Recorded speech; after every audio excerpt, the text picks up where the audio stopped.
और देखिए एक और बड़ी खबर, इजरायली सैन्य ठिकानों पर ईरान का हमला देखने को मिला है। इजरायल के बंकर पर हमले का वीडियो सामने आया है। ईरान के हमले में एक सैनिक की मौके पर मौत हो गई है। हमले में कई सैनिक घायल बताए जा रहे हैं। ये देखिए, इजरायल में हर घर में बंकर होता है और ये तो सैन्य बंकर लग रहा है कहीं, जिसमें तमाम सैनिक बैठे हुए हैं। अचानक हमला होता है और ये हमला इतना शक्तिशाली कि बंकर तक इसकी पहुंच, और इसके बाद इसमें बैठे सैनिक घायल, और इसका वीडियो आपके सामने। अब दो ब्रेकिंग न्यूज और दो तस्वीरें आपके सामने। पहली बार कैस्पियन सागर में हमला और दूसरी तस्वीर और दूसरी ब्रेकिंग। ईरान के हमले में एक सैनिक की मौके पर मौत, बंकर तक अब ईरान की पहुंच बन चुकी है। और ईरान का F-35 फाइटर जेट मार गिराने का दावा। F-35 को मार गिराने का वीडियो भी जारी किया है ईरान ने। सेंट्रल ईरान में हमले में मार गिराने का दावा। हालांकि अमेरिका ने यह दावा किया है कि यह मार गिराया नहीं गया, इसको ईरान ने हिट किया, लेकिन उसके बाद इन्होंने उसको एक मित्र देश के एयरबेस पर सक्सेसफुली लैंड करा दिया। लेकिन यह हिट हुआ है और ईरान कह रहा है कि एयर डिफेंस सिस्टम से फाइटर जेट हमने गिरा दिया, जबकि अमेरिका कह रहा है कि हिट होने के बावजूद पायलट भी सुरक्षित थे और हमारा एयरक्राफ्ट भी सुरक्षित है। फिर भी ये अमेरिका के लिए बहुत बड़ा झटका है। अगर उनका F-35 5th जनरेशन एयरक्राफ्ट है, जिसको पूरी दुनिया में ये अदृश्य एयरक्राफ्ट के तौर पर बेचता है।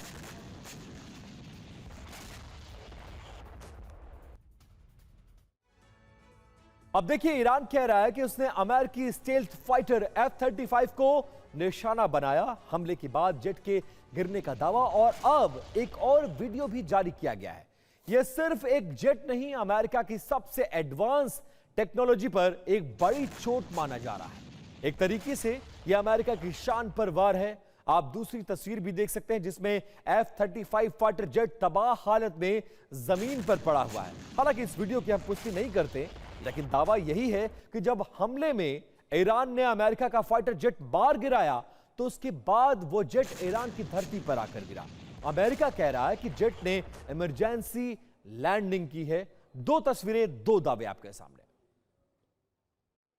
और F-35 फाइटर जेट को मार गिराना ईरान के लिए कितनी बड़ी सफलता है, यह आप समझिए, क्योंकि ईरान अपनी मिसाइलों से उसको हिट कर रहा है। यह अमेरिका के लिए कितना बड़ा झटका है, यह भी आप समझिए।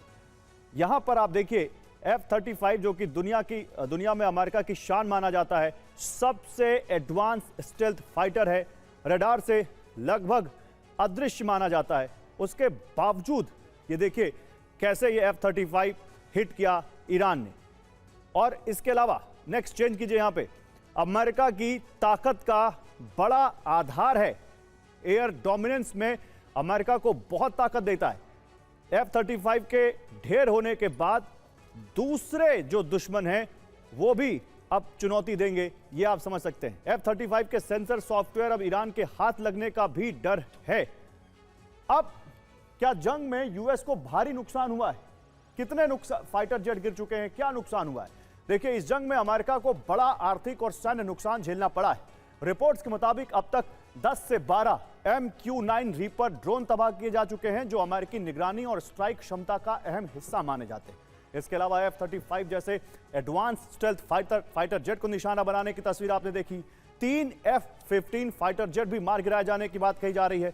इतना ही नहीं, एक KC-135 रिफ्यूलिंग विमान के नष्ट होने की खबर ने अमेरिकी ऑपरेशन पर बड़ा असर डाला है। कुल मिलाकर यह नुकसान सिर्फ सैन्य ही नहीं, बल्कि आर्थिक तौर पर भी अमेरिका के लिए भारी झटका माना जा रहा है। अब विपिन, जी बिल्कुल, देखिए एक बड़ी खबर आ रही है। अमेरिका के ईरान पर जवाबी हमले लगातार जारी हैं। ईरान के मिसाइल, मोबाइल लॉन्चर इस हमले में नष्ट हो गए हैं। अब ये देखिए, लगातार अमेरिका और इजरायल मिलकर ईरान पर हमला कर रहे हैं, और उसी तरह के नए हमलों से जुड़ी हुई ये तस्वीर देखिए। ईरान के मिसाइल और मोबाइल लॉन्चर सिग्नल्स को नष्ट किया गया है यहां से, इस तरह के हमलों के जरिए। और ईरान के हमलों से दहला है इजरायल। तेल अवीव पर ईरान ने मिसाइल हमला किया। तेल अवीव में इमारतों को निशाना बनाया।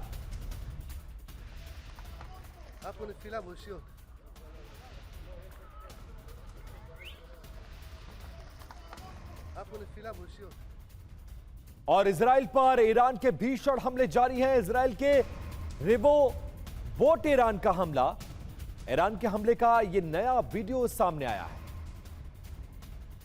लेकिन क्या जिस तरह से अभी हमने कुछ देर पहले ये भी बात की कि ईरान के कई सारे सैन्य अधिकारी भी मारे गए, हमने अमेरिका को हुए नुकसान की बात कही, कौन सा देश है जो ज्यादा नुकसान झेलने की ताकत रखता है? इजराइल है, अमेरिका है या ईरान? क्योंकि अब उस स्थिति में आ गया है कि अब हम डूबेंगे तो सबको ले डूबेंगे। क्या स्थिति लगती है? अगर एक अच्छा आप एनालिसिस करके देखें इस समय, और हमेशा से पता है कि यूएस एक अपने आप में बहुत बड़ी पावर है, इकोनॉमिक पावर है, झेलने की पावर है, सब कुछ ठीक है।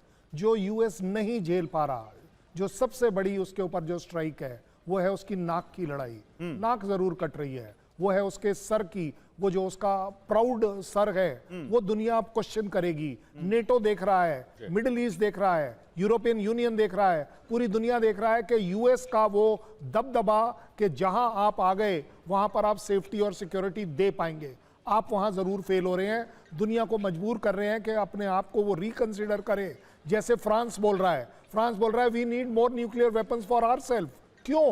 क्योंकि इसका मतलब सीधा सीधा है कि यूएस अपने आप में आपको वो चीज नहीं दे सकता, क्योंकि ये लड़ाई जरूर दिखा रही है ईरान कमजोर है, लेकिन उस कमजोरी में वो कितना स्ट्रांग है वो उसका हक बनता है और वो दिखा रहा है। इस कमजोरी में भी वो अपनी ताकत का प्रदर्शन कर रहा है। यही वजह है कि 21वें दिन वो दो मुल्कों से अकेले जंग लड़ रहा है। लौटूंगा सर आपके पास।